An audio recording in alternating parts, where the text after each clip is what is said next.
200 years ago, the law didn't permit a wife to sue her husband.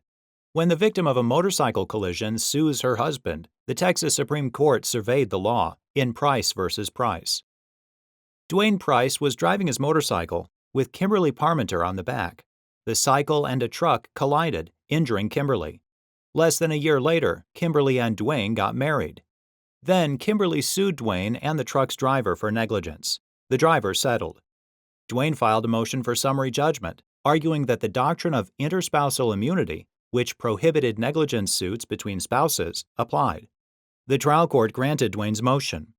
The Texas Court of Appeals followed precedent and affirmed but criticized previous Texas Supreme Court decisions on the doctrine.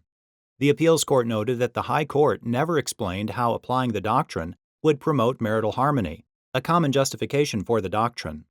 The Texas Supreme Court heard the case.